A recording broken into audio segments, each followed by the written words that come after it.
And this bleeds into the third key trend that is going to transform the political landscape, and that is the dissolution of the taboos talking about Israel and Jews more broadly. Once again, all the vibes point towards the absolute normalization of criticizing Israel and talking about Jewish influence in the United States. Because then you also wonder, if there's Israeli influence, because that's a big thing now, like how much Israeli influence is there in like American politics, you know? Oh, there's a lot, yeah. And it seems to be a ton. I feel like America's just like, it feels like we're just owned by Israel, you know? And we just never knew it. I thought we owned them. That's what I thought. Uh-oh. There is an argument to be made that, starvation and stuff like that and people dying is worse than a podcast. Then you have this horrifyingly catchy song released by Kanye West that will slowly but surely blow open the Overton window on this topic. Because as everyone should know by now, vibes are far more powerful than logic when it comes to changing people's minds. But there's also another theological dispute that is going to change how many conservative Americans view Israel and Judaism. And it can essentially be understood as a conflict between the Old Testament and New Testament. When secular atheist Jews like Brett Weinstein and conservative Christian nationalists like Andrew Isker converge on the same point, you know there's something of importance there. We are caught in a tension between these two modes of collaboration. You've got the ancient mode, which involves lineage against lineage violence, in which, you can find this in the Old Testament.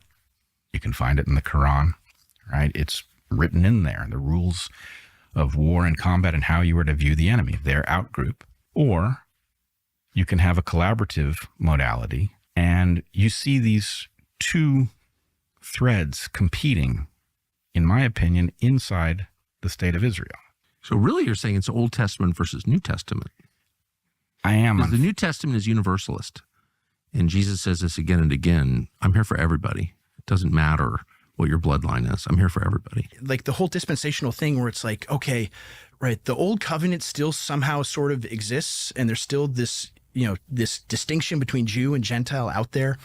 Well, like the whole New Testament talks about this, that no, right, that separation that existed in the old covenant, right, they're brought together as one in Jesus, who is the true Israel, the successful Israel, the Israel that's obedient and goes to the death and is vindicated by being resurrected, right?